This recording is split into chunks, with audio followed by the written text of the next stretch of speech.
Hey, welcome back. It's Pam, and thank you for joining me again. Right off the bat, I'm sorry, we have pounding and probably cat distractions recording from home.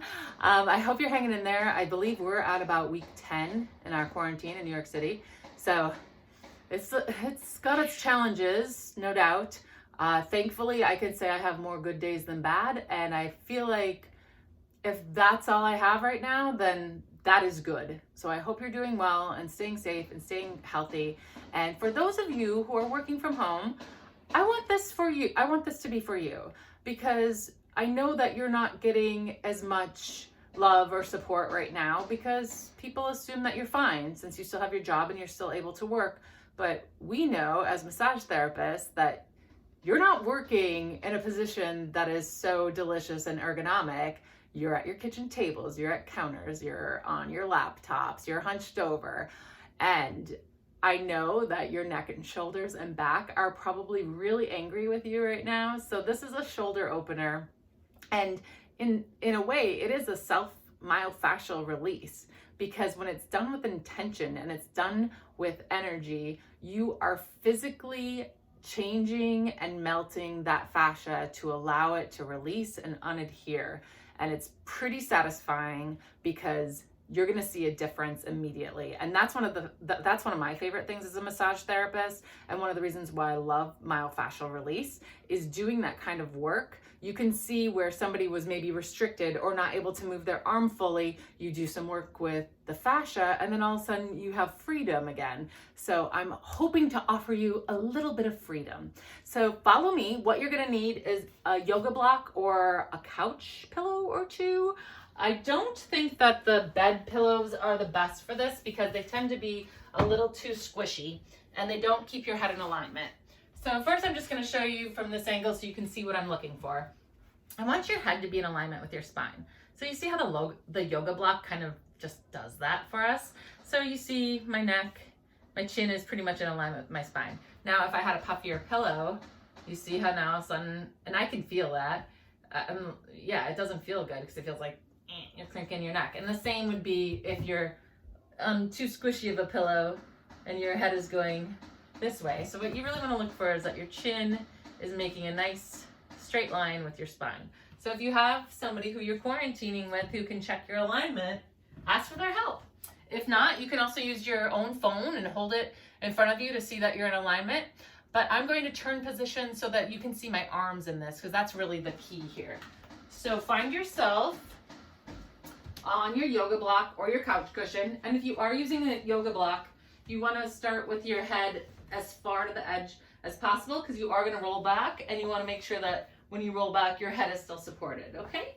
And then you're going to bring your knees 90 degrees from your body.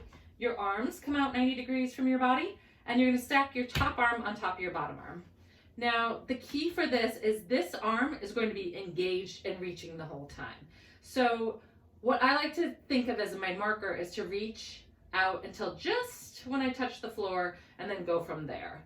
You don't want to go too far because see how I'm rooting the alignment in my spine? You really just want to reach out from the shoulder. Now, for a lot of you who have a lot of restrictions in your shoulder, you're not going to get this far. And you might be here and not able to touch the floor. You might not even be able to touch your other hand, and that is okay. All I want you to do is you're thinking energetically, reaching out and reaching down. And as long as you're reaching out and reaching down and keeping that arm straight, maybe even spread your fingers to really think of energy coming out of your hand, that's all you need to do. I'm going to show you this is where you want to get to, is you want to reach, have those fingertips touching the floor, keeping that arm straight. I'm going to reach out as I circle up and around my head. So I'm not letting any of the energy go. As you can see, my arm is straight. I'm going nice and slow. Slow is key with myofascial release. Now my elbow will start to bend in order to clear my head. And I try to keep those fingers on the floor as I reach up and now over. That arm has to flip at some point, and you want to try to keep that elbow straight as you keep those fingernails gliding along the floor, reaching down and reaching around. and keep going. And that's about as far as I can go, so I'm gonna release it. So you take a breath here, exhale, and now you reach down and out. So I'm reaching down towards my feet, and I'm reaching out to circle up and back around. And again, if you're here, remember that is so okay. If you're here, that's okay. You go where you can, knowing that if you keep doing this, your range of motion is going to improve. So just work with what you've got, and then you're going to be really happy when you see the change and when you're able to go into it deeper. And here we are flipping. Now it's my fingertips touching, and my hair gets squished. But that's fine. I haven't had a haircut in 10 weeks. You know, it's not looking good anyways, so it doesn't really matter. And I come back and around and meet that hand and relax. Now, if I was doing this on my own, I would do that 2 to 5 more times.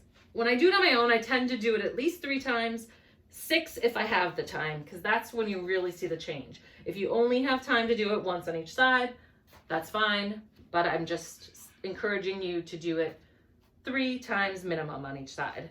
Now we're gonna get to the other side, and I wanna show you both sides because I feel like it's important to notice that just because that side was pretty good for me, this side, I'm stacking myself up here and I'm already not as far. Like this shoulder is just more jammed in.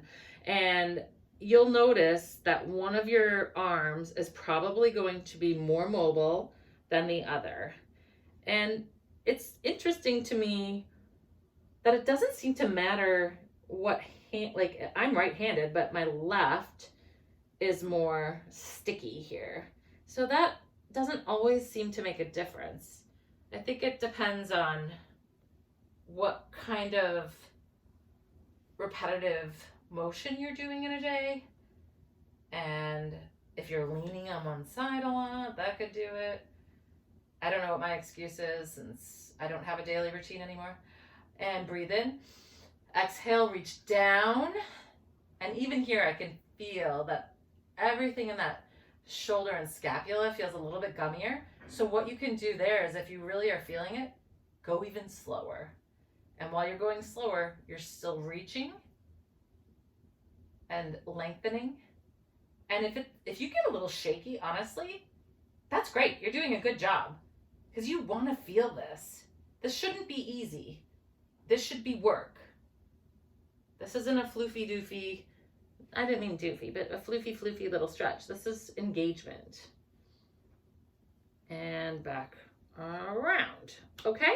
So if you can, please do this 3 to 6 times on each side. You will be so happy you did. It's like I said, it's very satisfying to see how that changes for you pretty immediately. So enjoy, feel better, and hang in there. Thanks again for joining, and we are always open to suggestions. So if you have anything that you would like to see or you need help with, please let us know. Leave us a little comment there. And if you like this, if you find it helpful, give us a little thumbs up. We really appreciate it. All right, have a good one. Take good care of yourself. Until next time, be well.